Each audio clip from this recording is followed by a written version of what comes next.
There's a certain sense I always have that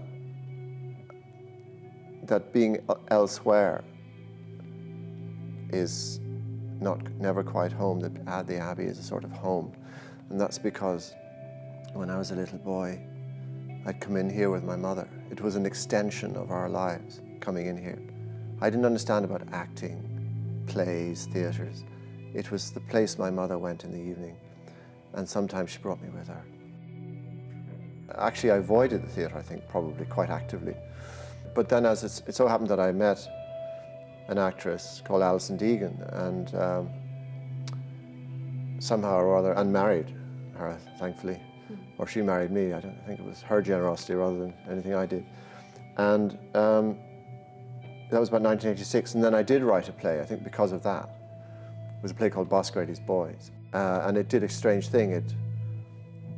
It went well, and it paid the rent, and I had been writing for about 7 or 8 years, and we certainly hadn't been paying any rent. I stayed in it, just kind of by default. And that's the greatest happiness, is often by default, nothing you've aimed for.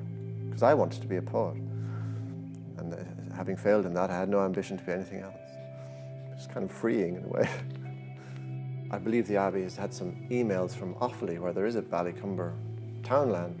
Is this about, well, I mean, it is as much about that Ballycumber as any Ballycumber I know of. But essentially, you cannot go to Ballycumber, and the people in the play, you cannot find them in Ballycumber, but you can find them in your strange national home place called the Abbey. All over Ireland there's been a spate of young chaps taking their own lives. It's not just young men, but it's mostly young men. And just so happened, in the deepest tragic way you can imagine, the young girl near us died of cancer, and the question is posed.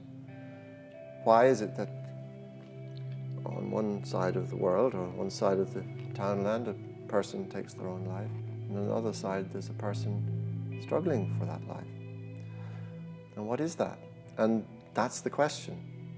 And there actually probably isn't an answer to it. The way plays happen is you are alive in the world. You may be a father. You may see distressful events occur to other people.